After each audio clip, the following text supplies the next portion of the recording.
तो आज हम इस वीडियो में कक्षा 9वीं का गणित विषय स्टार्ट कर रहे हैं, जिसमें हम अभी फर्स्ट चैप्टर को देखेंगे। ठीक है, और हमारा फर्स्ट चैप्टर का नाम है संख्या पद्धति। इसको हम इंग्लिश में कहते हैं नंबर सिस्टम। Number system. तो यहाँ पे हम इस वीडियो में केवल संख्याओं के बारे में जानेंगे। ठीक है, फिर अपने अगले आने वाले वीडियोज़ में जो इसके उदाहरण हैं उनको सोल्व करेंगे, है ना। तो आज हम अगर यहाँ पे संख्याओं के बारे में अच्छे से समझ लेते हैं तो फिर हम जो हमारा क्वेश्चन है सत्य असत्य, है ना, और कुछ क्वेश्चन हैं उनको बहुत ही आसानी से सॉल्व कर पाएंगे। ठीक है, तो चलिए हम सबसे पहले देखते हैं कौन सी संख्या को, प्राकृत संख्या। ठीक है, तो हमारा पहला नंबर में आता है प्राकृत संख्याएँ। ठीक है, पहला संख्या है क्या, प्राकृत संख्याएँ। ठीक है, प्राकृत संख्याएं, इसे हम इंग्लिश में कहते हैं नेचुरल नंबर्स। इसको इंग्लिश में कहते हैं नेचुरल नंबर्स। ठीक है, क्या कहते हैं, नेचुरल नंबर्स। ठीक है, नेचुरल नंबर्स। तो क्या होते हैं हमारे नेचुरल नंबर्स? देखिए, हम जब किन्हीं चीज़ों को गिनते हैं तो हम गिनना कहाँ से प्रारंभ करते हैं, एक से, है ना। 1 2 3 ऐसे करके गिनते हैं। तो ये जो गिनती वाली संख्याएं होते हैं इन्हीं को हम क्या बोलते हैं, प्राकृत संख्याएं, या कहें कि नेचुरल नंबर। ठीक है, तो चलिए इसकी डेफिनेशन लिखते हैं कि 1 से लेकर के अनंत तक की संख्याओं को हम प्राकृत संख्या कहेंगे। ठीक है, या फिर हम ऐसे बोल सकते हैं कि जो गिनती वाली संख्याएँ होते हैं उन्हें हम प्राकृत संख्याएँ कहते हैं। ठीक है, तो लिखते हैं इसकी परिभाषा कि 1 से लेकर अनंत तक की संख्याओं को, अनंत का साइन ये इस तरह से बनाएंगे। ठीक है, ये अनंत का साइन है, इनफाइनाइट का। 1 से लेकर अनंत तक की संख्याओं को, अनंत तक की संख्याओं को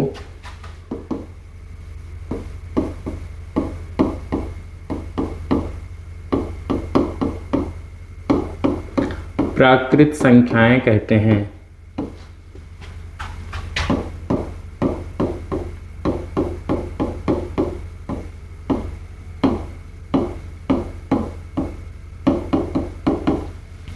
ठीक, 1 से लेकर के अनंत तक की संख्याओं को हम क्या कहेंगे, प्राकृत संख्याएं कहेंगे। ठीक है ना। अब देखिए, याद रखिएगा, प्राकृत संख्याओं के समूह को कैपिटल N द्वारा प्रदर्शित करते हैं। इसको आप चाहें तो नोट कर लीजिए, है ना। हम एक बार और फिर बोल देते हैं कि प्राकृत संख्याओं के समूह को कैपिटल N द्वारा प्रदर्शित करते हैं। ठीक है ना। जैसे इसका एग्जाम्पल देखते हैं। जैसे देखिए, हमने बोला कि प्राकृत संख्याओं के समूह को कैपिटल N द्वारा प्रदर्शित करते हैं। ठीक है, तो ये हो जाएगा, इसके अंदर हम लिख देते हैं, जैसे कि हमने लिखा 1 से लेकर अनंत तक की संख्या, है ना। तो 1 2 3 4 ये सारे धनात्मक नंबर होते हैं। ठीक है, तो ये अनंत तक की संख्याओं को हम क्या बोलते हैं, प्राकृत संख्याएं। ठीक है, 1 2 3 4 5 ऐसे अनंत तक। ठीक है, सारे नंबर्स को लिखना पॉसिबल नहीं है, इसलिए डॉट डॉट डॉट करके ऐसे इसका अनंत का साइन लगा देना है। ठीक है ना। तो अब आप देख रहे होंगे इसमें कि इसमें केवल धनात्मक संख्या है ना, बटे वाला संख्या नहीं है, ऋणात्मक संख्या नहीं है ना, और यहाँ पे दशमलव वाले संख्या भी नहीं है ना। तो ये सारे नंबर प्राकृत संख्याएं नहीं होते हैं। सिंपल 1 2 3 4 ऐसे प्लस वाले जो नंबर होते हैं ये हमारे क्या होते हैं, प्राकृत संख्याएं। ठीक, अब हम देखते हैं हमारा अगला नंबर जो है पूर्ण संख्याएं, होल नंबर्स। तो पूर्ण संख्या की ज़रूरत हमको क्यों पड़ी? जैसे देखो, अगर हम आपसे यहाँ पे पूछें कि हमारे हाथ में यहाँ पे कितने रुपए हैं, तो आप कहेंगे एक भी रुपए नहीं है, मतलब कुछ नहीं है ना। तो जब हम कुछ नहीं है को बताएंगे नंबर्स के रूप में, तो वहाँ पे हम किस नंबर का यूज करेंगे, 0 का, है ना। तो जब हम 0 को भी शामिल कर लेंगे तो वो हमारा क्या हो जाएगा, पूर्ण संख्याएं, है ना। रहेंगे प्राकृत संख्या ही, जैसे इसमें 1 2 3 4 ऐसे है ना। तो पूर्ण संख्या में भी 1 2 3 4 रहेगा, लेकिन उसमें 0 और आ जाएगा, है ना। उसको हम बोलेंगे पूर्ण संख्या। इसमें 0 नहीं है, प्राकृत संख्या में 0 नहीं होता है। ठीक है, लेकिन पूर्ण संख्या में होता है। तो हम दूसरा लिखेंगे, हमारा दूसरा नंबर जो है वो क्या है, पूर्ण संख्याएं। पूर्ण संख्याएं, इसको इंग्लिश में बोलते हैं होल नंबर्स। Whole numbers.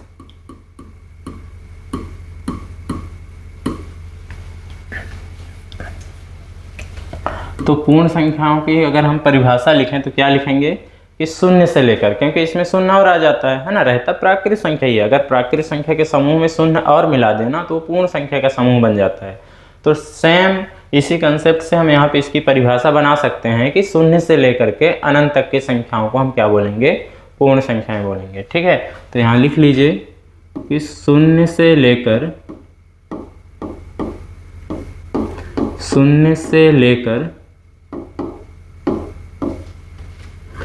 अनंत तक की संख्याओं को,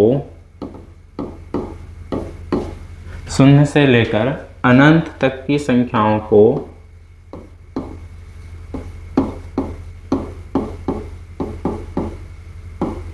शून्य से लेकर अनंत तक की संख्याओं को क्या बोलते हैं, पूर्ण संख्याएं कहते हैं। ठीक है, पूर्ण संख्याएं कहते हैं।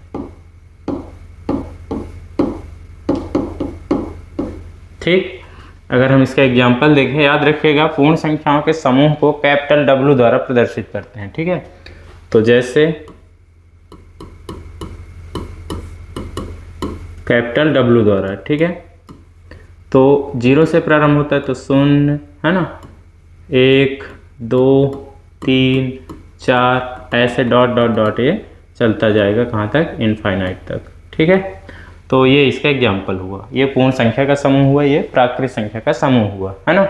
अब हमारा अगला नंबर आता है पूर्णांक संख्याएं। ठीक है, आप यहाँ पे देख पा रहे होंगे कि प्राकृत संख्या और पूर्ण संख्या के समूह में ऋणात्मक संख्या नहीं है, है ना। तो ऋणात्मक संख्या की जब जरूरत पड़ी हमको तो उसको पूर्णांक संख्या के कैटेगरी में रखा गया। ठीक है ना, तो हमारा अगला तीसरा नंबर क्या है, पूर्णांक संख्याएं। तो हमारा तीसरा नंबर क्या है, पूर्णांक संख्याएं।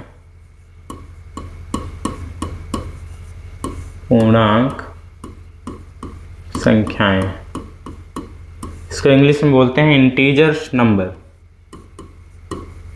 Integers numbers.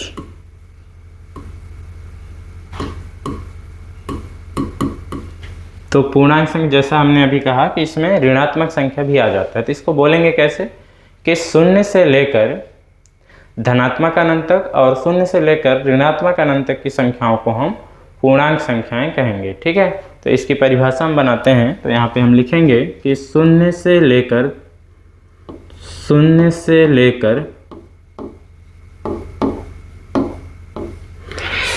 लेकर धनात्मक अनंत तक, देखिए धनात्मक अनंत का साइन है। ठीक है, ऐसे लिखेंगे, शून्य से लेकर, यहाँ हिंदी में हम लिख भी देते हैं ब्रैकेट में। ठीक है, धनात्मक अनंत, शून्य से लेकर धनात्मक अनंत तक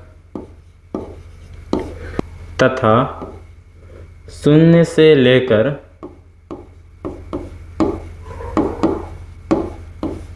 ऋणात्मक अनंत। तो ऋणात्मक अनंत को हम ऐसे दिखाएंगे, है ना, शून्य से लेकर ऋणात्मक अनंत, इसको यहाँ ब्रैकेट में लिख देते हैं हिंदी में, ऋणात्मक अनंत। ठीक है, शून्य से लेकर ऋणात्मक अनंत तक की संख्याओं को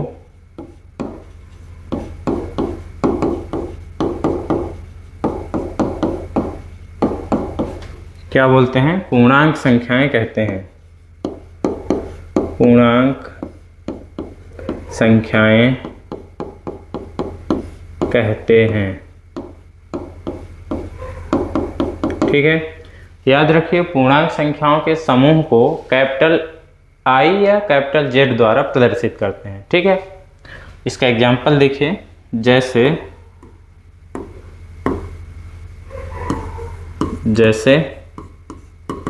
हमने बोला कि कैपिटल I या फिर कैपिटल Z द्वारा इसको प्रदर्शित करते हैं। ठीक है, किसको, पूर्णांक संख्याओं के समूह को।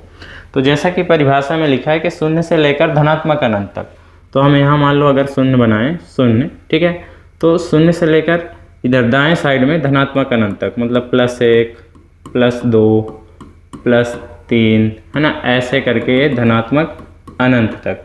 ठीक है, और इस साइड में, बाएं साइड में ऋणात्मक अनंत तक, -1 -2 -3, है ना, ऐसे ऋणात्मक अनंत तक, ठीक है, कहाँ तक, ऋणात्मक अनंत तक। तो इस तरह के संख्याओं के समूह को हम क्या बोलते हैं, पूर्णांक संख्या का समूह, ठीक है। उम्मीद है यहाँ तक समझ में आया होगा। आपको एक चीज़ याद रखना है यहाँ पे कि ये जो शून्य है ना, ये जो शून्य है, ये जो शून्य है ना, ये ना तो धनात्मक पूर्णांक है और ना ही ऋणात्मक पूर्णांक है। याद रखिएगा, ये जो शून्य है, शून्य ना तो धनात्मक पूर्णांक है, ना तो धनात्मक पूर्णांक और ना ही ऋणात्मक पूर्णांक है, और ना ही ऋणात्मक पूर्णांक है।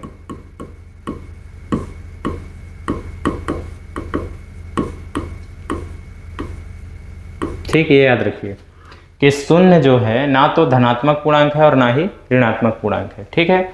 और एक चीज़ याद रखिए, हम यहाँ से लेकर के, ध्यान दीजिएगा कि ये जो शून्य है ना, शून्य से दाएं साइड में जो नंबर है 1 से लेकर के, इनको धनात्मक पूर्णांक बोलेंगे। क्या, इनको हम, ये 1 से लेकर के, इनको हम बोलते हैं धनात्मक पूर्णांक। क्या बोलते हैं, धनात्मक पूर्णांक। और ये जो शून्य से इधर बाएं साइड में -1 से लेकर के इधर सारे नंबर्स को हम क्या बोलेंगे, ऋणात्मक पूर्णांक। क्या बोलेंगे, ऋणात्मक पूर्णांक।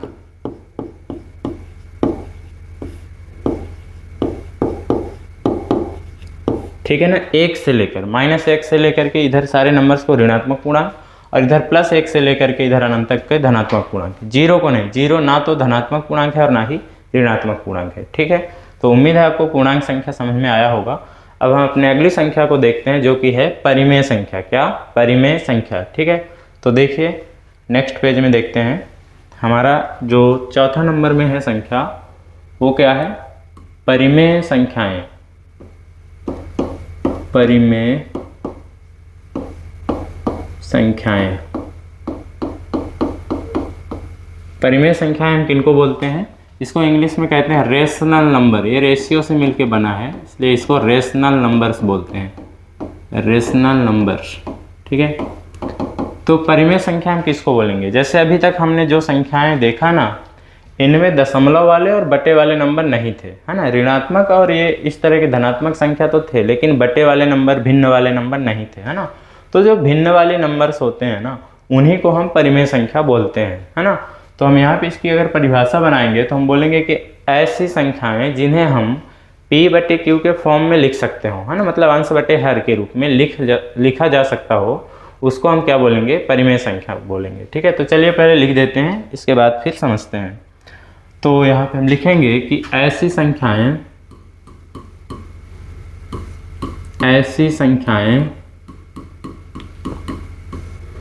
जिन्हें P/Q के रूप में लिखा जा सकता हो, जिन्हें P/Q के रूप में लिखा जा सकता हो,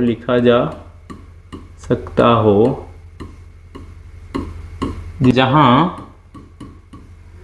Q is not equal to 0 हो, मतलब Q जो है ना 0 के बराबर ना हो, है ना, मतलब हर में जो नंबर हो, Q यहाँ है, नीचे जो नंबर हो 0 नहीं होना चाहिए, है ना। तो यही लिखा है कि जहां Q is not equal to 0 हो तथा P और Q सह अभाज्य पूर्णांक हो, तथा P और Q सह अभाज्य पूर्णांक हो, तथा P और Q सह अभाज्य पूर्णांक हो, ठीक है, तथा P और Q सह अभाज्य पूर्णांक हो। सह अभाज्य का मतलब ऐसे दो संख्याएं जिनका HCF केवल 1 हो, है ना, उनको हम सह अभाज्य संख्याएं बोलते हैं, ठीक है। तो ये हुआ हमारा परिमेय संख्या की डेफिनेशन, है ना, परिभाषा। लिखा क्या है, ऐसी संख्याएं जिन्हें हम P/Q के रूप में व्यक्त कर सकते हो या लिखा जा सकता हो, जहां Q is not equal to 0 हो, मतलब Q जो है 0 के बराबर ना हो, मतलब हर में जो नंबर हो 0 के बराबर ना हो, और P और Q सहभाज्य पूर्णांक होना चाहिए। ऐसे नंबर्स को हम क्या बोलते हैं, परिमेय संख्या कहते हैं, है ना। तो उन्हें परिमेय संख्याएं कहते हैं, है ना, आगे ऐसे लिख सकते हैं, उन्हें परिमेय संख्याएं कहते हैं, उन्हें परिमेय संख्याएं कहते हैं।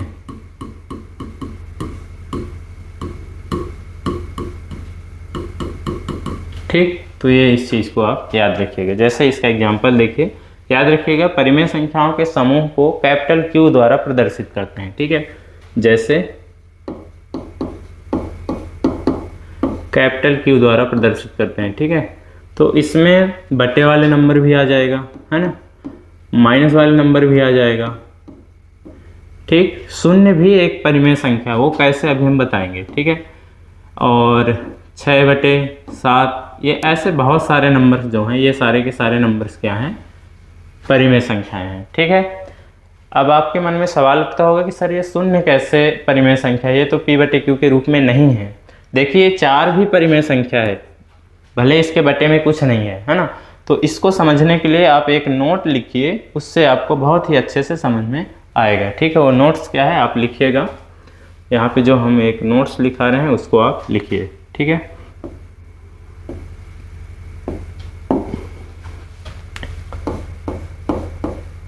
एक नोट डालिएगा, लिखिए कि प्रत्येक पूर्णांक m को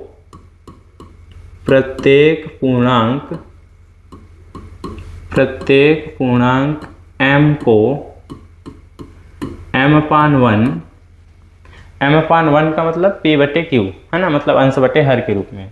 प्रत्येक पूर्णांक m को m/1 अर्थात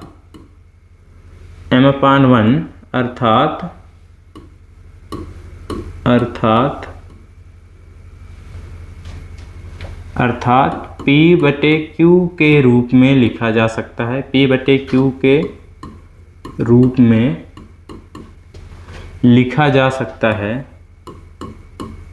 P/Q के रूप में लिखा जा सकता है।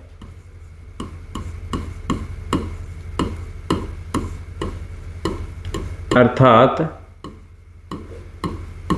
अगर P/Q के रूप में लिखा जा सकता है, इसका मतलब ये हुआ कि उसको परिमेय संख्या के रूप में लिखा जा सकता है ना, तो अर्थात परिमेय संख्या के रूप में लिखा जा सकता है, अर्थात परिमेय संख्या के रूप में, अर्थात परिमेय संख्या के रूप में लिखा जा सकता है।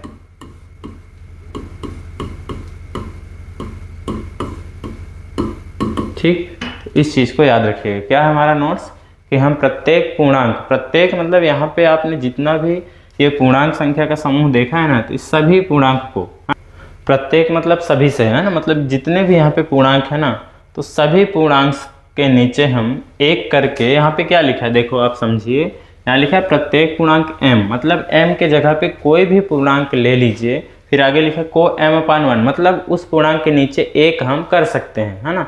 और जब हम ऐसा कर देंगे कि किसी पूर्णांक के नीचे एक लिख देंगे तो वो P/Q के रूप में हो जाएगा, और अगर वो P/Q के रूप में हो गया मतलब वो परिमेय संख्या बन गया, है ना। और हम एक क्यों लिख सकते हैं, देखो हम गणित में ये कर सकते हैं क्योंकि हम किसी भी नंबर को, देखो अगर किसी नंबर के नीचे कुछ लिखना, इसका मतलब क्या होता है वो समझिए।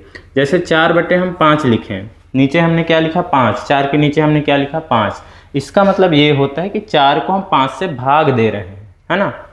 ऐसे ही अगर हम 6/7 लिखें, इसका मतलब ये है कि 6 को हम 7 से भाग दे रहे हैं, है ना। तो अभी हमने यहाँ पे बोला कि हम किसी भी पूर्णांक के नीचे एक लिख सकते हैं। जैसे मान लो अगर हम 6 के नीचे 1 लिखें, इसका मतलब क्या हुआ कि 6 को हम 1 से भाग कर रहे हैं, और जब हम 6 को 1 से भाग करेंगे ना तो 6 ही आएगा। मतलब कि यहाँ पे ये हुआ कि किसी भी नंबर को जब हम 1 से भाग देते हैं ना तो हमको फिर से वही नंबर प्राप्त हो जाता है, मतलब उस नंबर में कोई फर्क नहीं पड़ता, कोई फर्क नहीं पड़ता है। इसीलिए तो हम किसी भी नंबर के नीचे 1 लिख सकते हैं, है ना। और जब हम ऐसा कर सकते हैं, किसी भी नंबर के नीचे 1 लिख सकते हैं, तो वो तो फिर P/Q के रूप में हो जाएगा, और ऐसा है तो फिर वो परिमेय संख्या कहला जाएगा, है ना। इसीलिए 0 भी परिमेय संख्या है। क्यों? क्योंकि हम 0 को क्या लिख सकते हैं, 0 को हम 0/1 लिख सकते हैं ना, मतलब 0 के नीचे 1 कर दिए तो ये हो गया ना P/Q के रूप में, तो ये परिमेय संख्या हो गया, ठीक है। इसलिए 0 परिमेय संख्या है। अब आप सोचेंगे सर ऊपर 0 है, तो ऊपर 0 हो सकता है, इसमें परिभाषा में नीचे 0 को मना किया था। यहाँ पे Q is not equal to 0, Q नीचे है ना, नीचे 0 नहीं होना चाहिए, है ना। अगर नीचे 0 हो गया तो फिर वो परिमेय संख्या नहीं होगा, क्योंकि वो नॉट डिफाइन होगा। अगर हम किसी भी नंबर के नीचे 0 करते हैं ना तो फिर वो परिमेय संख्या नहीं है, ये परिमेय संख्या नहीं है, क्योंकि नीचे 0 होना नॉट डिफाइंड है ना, वो परिभाषित नहीं होता है। ठीक, तो उम्मीद है आपको, अगर यही चीज़ ऐसे होता 0/4 तो फिर ये परिमेय संख्या है, ऊपर 0 हो सकता है, नीचे 0 नहीं हो सकता है। ठीक है, तो इस चीज़ को आप याद रखें। ठीक, आगे हम परिमेय संख्या के दशमलव प्रसार को पढ़ेंगे। ठीक है, तो फिर वहाँ पे और अच्छे से समझेंगे। परिमेय संख्या का दशमलव प्रसार 2 प्रकार का होता है, एक शांत दशमलव प्रसार और एक अशांत आवर्ती दशमलव प्रसार, है ना, तो उसको आगे पढ़ेंगे डिटेल में। ठीक है, अब हम देखते हैं अपना अगला नंबर जो कि है हमारा अपरिमेय संख्याएं। क्या है? अपरिमेय संख्याएं।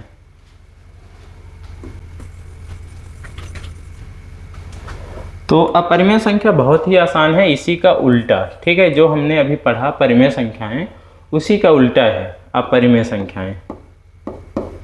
अपरिमेय संख्याएं, इसको इंग्लिश में बोलते हैं इर्रेशनल नंबर्स। Irrational numbers.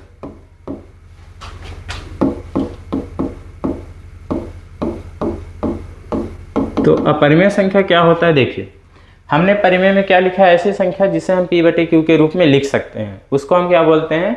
परिमेय संख्या। इसका उल्टा, जिसको हम p/q के रूप में नहीं लिख पाएंगे, वो हमारा क्या होगा? अपरिमेय संख्या। इसके कुछ शर्त होते हैं, उसको आप ध्यान में रखेंगे तो और अच्छे से अपरिमेय संख्या को समझ पाएंगे, है ना। तो पहले हम इसकी लिखते हैं परिभाषा। ठीक है,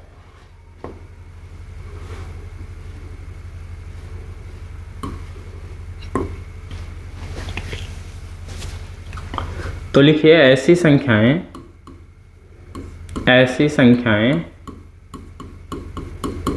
जिन्हें हम p/q के रूप में नहीं लिख सकते हैं, जिन्हें हम p/q के रूप में, या हमको हटा दो यहाँ से तो फिर ये हो जाएगा ऐसी संख्याएं जिन्हें हमको हटा दिए तो ऐसे लिखेंगे, ऐसी संख्याएं जिन्हें p/q के रूप में नहीं लिखा जा सकता हो,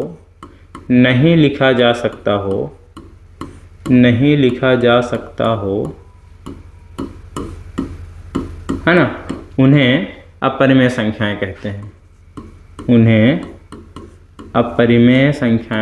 हैं।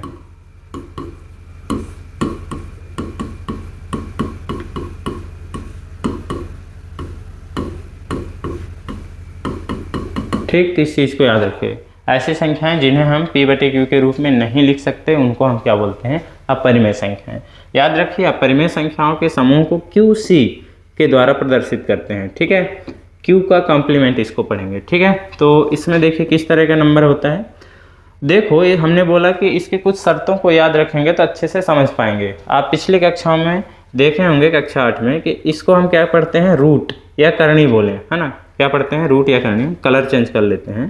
ये आपने इसको कक्षा 8 में पढ़ा होगा, इसको रूट या करणी बोलते हैं। तो अगर इस रूट के अंदर कोई अभाज्य संख्या है, जैसे 2 एक अभाज्य संख्या है ना, अभी भाज्य और अभाज्य के बारे में भी जानेंगे। ठीक है, अगर आपको मालूम है तो अगर रूट के अंदर अभाज्य संख्या है तो फिर ये अपरिमेय संख्या कहलाएगा। ठीक है, और अगर रूट के अंदर अभाज्य संख्या नहीं है, जैसे पूर्ण वर्ग संख्या है, तो फिर वो अपरिमेय संख्या नहीं कहलाएगा। कैसे? देखिए, अगर मान लो रूट के अंदर 4 है तो ये अपरिमेय संख्या नहीं है। क्यों?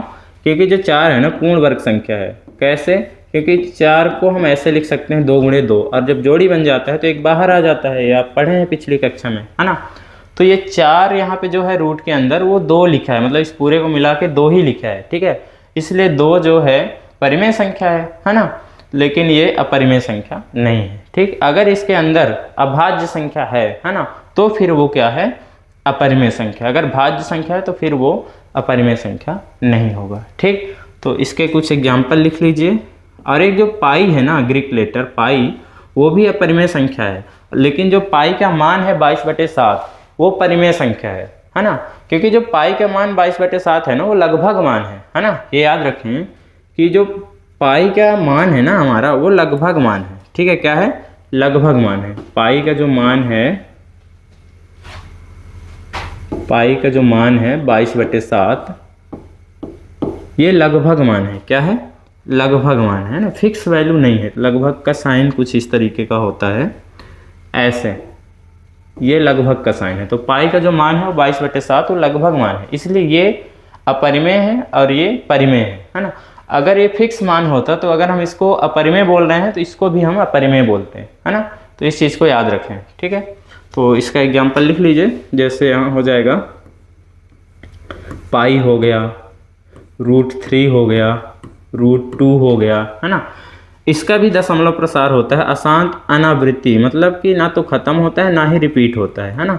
तो ऐसे बहुत सारे नंबर होते हैं अपरिमेय संख्या का भी, ठीक। तो इस तरह से आप इसको ध्यान रख सकते हैं, आप इसे नोट करिए। तो उम्मीद है आप नोट कर लिए होंगे। अब हम देखते हैं हमारा अगला नंबर जो है वास्तविक संख्याएं, रियल नंबर्स, ठीक है। क्या जो हमारा 6वां नंबर है, ये हमारा 5वां था ना, जो अपरिमेय संख्या है ये हमारा 5वां था। 6वां नंबर है हमारा वास्तविक संख्याएं। क्या है? वास्तविक संख्याएं, ठीक है। वास्तविक संख्याएं,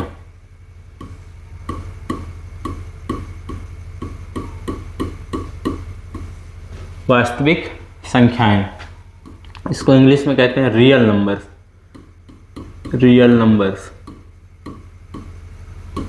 तो क्या होते हैं वास्तविक संख्याएं? देखिए ये जो अभी हमने पढ़ा ना परिमेय और अपरिमेय, देखिए ये जो हमने पढ़ा परिमेय संख्या और अपरिमेय संख्या, इन्हीं दोनों को अगर हम मिला दें, ये जो परिमेय संख्या का समूह है और अपरिमेय संख्या का समूह है, इन दोनों को अगर मिला दें तो जो बनेगा वो हमारा क्या होगा? वास्तविक संख्या होगा, ठीक है। तो इसकी परिभाषा हम कैसे लिखेंगे कि परिमेय और अपरिमेय मिला करके वास्तविक संख्याएं बनाते हैं, है ना। तो लिख लीजिए कि परिमेय और अपरिमेय संख्याओं का समूह ही वास्तविक संख्याएं कहलाती है। तो लिख लीजिए परिमेय और अपरिमेय संख्याओं का समूह, ऐसे लिख लीजिए परिमेय और अपरिमेय संख्याओं का समूह मिल करके, अपरिमेय संख्याओं का समूह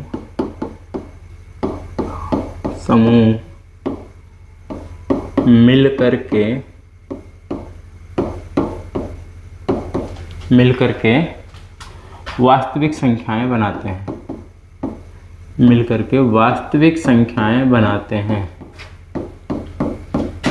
वास्तविक संख्याएं बनाते हैं, ठीक है। परिमेय और अपरिमेय संख्याएं मिलकर के वास्तविक संख्याएं बनाते हैं ना। तो जो परिमेय और अपरिमेय संख्या का समूह है ना, उन्हीं को अगर मिला दें तो वास्तविक संख्याएं बनते हैं, ठीक है। इसको कैपिटल R द्वारा प्रदर्शित करते हैं, ठीक है। परिमेय संख्याओं के समूह को कैपिटल R द्वारा प्रदर्शित करते हैं। तो इसमें सभी टाइप्स का नंबर आ जाएंगे। 4 भी एक वास्तविक संख्या है, -3 भी वास्तविक संख्या है, -3/5 भी वास्तविक संख्या है ना। 0 भी वास्तविक संख्या है, ये पाई जो है ये भी वास्तविक संख्या, 22/7 जो है ये भी वास्तविक संख्या है। तो ये सारे नंबर, √2 भी वास्तविक संख्या है, √3 भी वास्तविक संख्या है। तो ऐसे अनंत, है ना।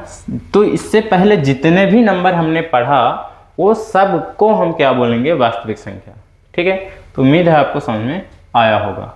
अब हम एक यहाँ पे डायग्राम बनाते हैं, उस डायग्राम के द्वारा हम और चीज़ों को अच्छे से समझेंगे, है ना। तो इसको मिस बिल्कुल मत करिएगा। तो देखिए थोड़ी हम यहाँ पे डायग्राम बनाते हैं, फिर इसके बाद चीज़ों को समझते हैं।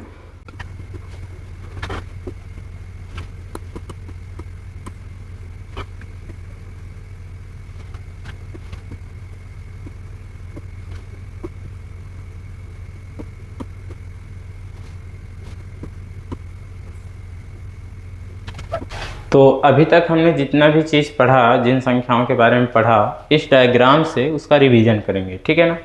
तो देखिए कैसे, जैसे अगर हमसे कोई पूछे कि क्या सभी प्राकृतिक संख्या पूर्ण संख्या है या सभी पूर्ण संख्या प्राकृतिक संख्या है, उल्टा भी, है ना। तो हम इस डायग्राम को जब ध्यान रखेंगे ना तो बहुत ही आसानी से बता पाएंगे। आइए देखते हैं कैसे। अगर हमसे कोई कहता कि क्या सभी पूर्ण संख्या प्राकृतिक संख्या है, तो हम प्राकृतिक संख्या को देखते कि क्या उसके अंदर पूर्ण संख्या भी है कि नहीं। तो देखो ये हमारा पूर्ण संख्या का सर्कल है ना, सॉरी ये हमारा प्राकृतिक संख्या का सर्कल है। तो क्या इसके अंदर W दिख रहा है? W मतलब पूर्ण संख्या, क्या दिख रहा है? ये वाला समूह इसके अंदर, W इसके अंदर आ रहा है? नहीं ना। तो मतलब कि सभी पूर्ण संख्या प्राकृतिक संख्या नहीं हो सकता। लेकिन इसका उल्टा कि सभी प्राकृतिक संख्या पूर्ण संख्या है, तो हाँ देखिए अब आप पूर्ण संख्या वाला सर्कल को देखिए, ये है, ठीक है, ये वाला। तो इसको जब आप पकड़ के खींचोगे ना तो साथ के साथ प्राकृत संख्या भी आ जाएगा, है ना, आएगा कि नहीं। देखो ये जब आप इस पूर्ण संख्या वाले सर्कल को पकड़ करके खींचेंगे ना तो साथ के साथ ये प्राकृत संख्या भी आ जाएगा। इसका मतलब क्या हुआ कि जितने भी प्राकृत संख्या है वो पूर्ण संख्या भी है। ठीक है, आगे देखिए, जब हम पूर्णांक संख्या वाले सर्कल को देखते हैं, ये पूर्णांक संख्या है, आई जेड मतलब पूर्णांक संख्या, तो जब इसको पकड़ के खींचेंगे तो हमारे साथ एन और डब्ल्यू भी आ जाएगा, है ना।